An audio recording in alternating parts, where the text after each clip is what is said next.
Hi everyone, hope you are doing good. Welcome back to my online video classes. This is your Jessica ma'am, once again here with a new lesson from your course book, that is lesson number 4, The Ashes That Made Trees Bloom, written by William Elliot Griffiths. And today we are going with the first part of the lesson. So as you can see in the title of the lesson, The Ashes That Made Trees Bloom. The words ashes and blooming of trees. Can you guess how is it related with each other? It's basically a story about an honest and hard-working old couple and their pet dog. The neighbors are troublesome and the dog dies a sad death. The spirit of the dog gives solace and support to his master in unexpected ways. So let's see how. Once there lived an old couple and they had a pet dog. Since they didn't have any children, they loved this dog as if it was their baby. They called him Muko, and also the kind couple fed the dog with their own fork spoons. And in return, the dog also loved them very much. The old man was a farmer, so Muko used to follow him to his fields every morning. And on their way, a heron used to walk in the footsteps of the old man to pick up worms. But Muko never chased or harmed the bird like his master. Heron means a large bird that lives near water. So one day, while going to the fields, Muko put his paws against the old man's leg and motioned with his head to some spot behind. On seeing this, to please his pet, the old man followed him. After walking for a while, Muko stopped and started scratching the ground. To help his pet, the old man stuck his hoe in the earth, and there he saw a pile of gold. Hoe means a tool for digging. So now the old couple became very rich. They gave a feast to their friends and helped their poor neighbors. In the same village, there lived a wicked couple. When they came to know about the story of this farmer couple, they took Muko into their garden and set before him good food. Muko got a fright. He neither ate nor moved. On seeing this, the wicked couple dragged the dog out of doors and walked with him into the garden.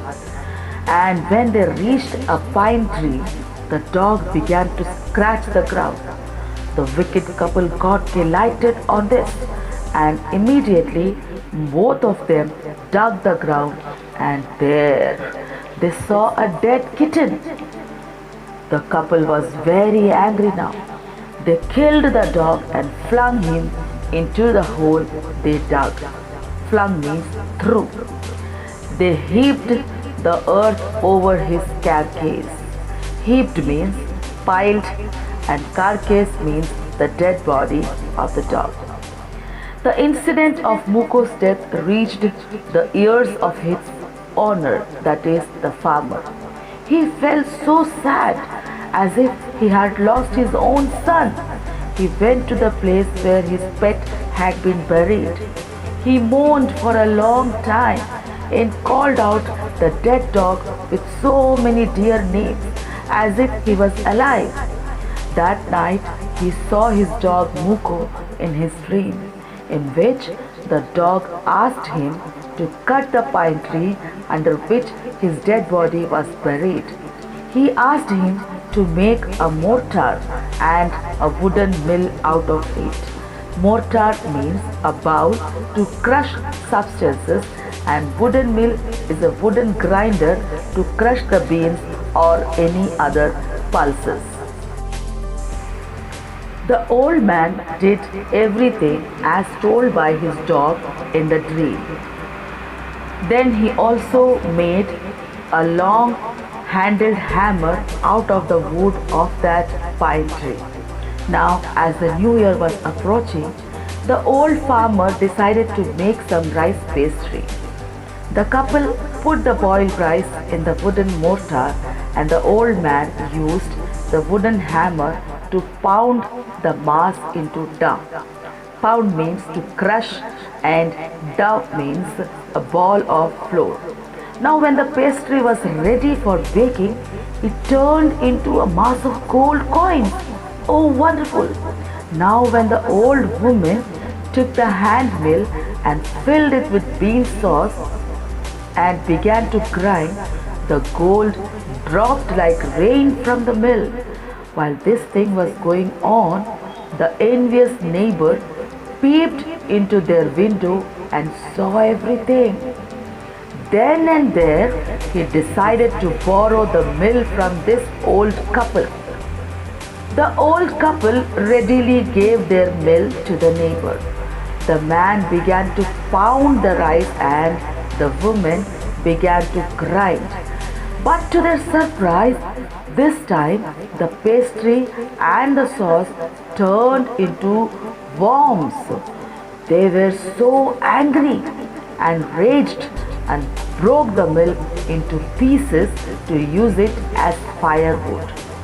So, my dears, this was the first part of the lesson. Hope you all understood and enjoyed it.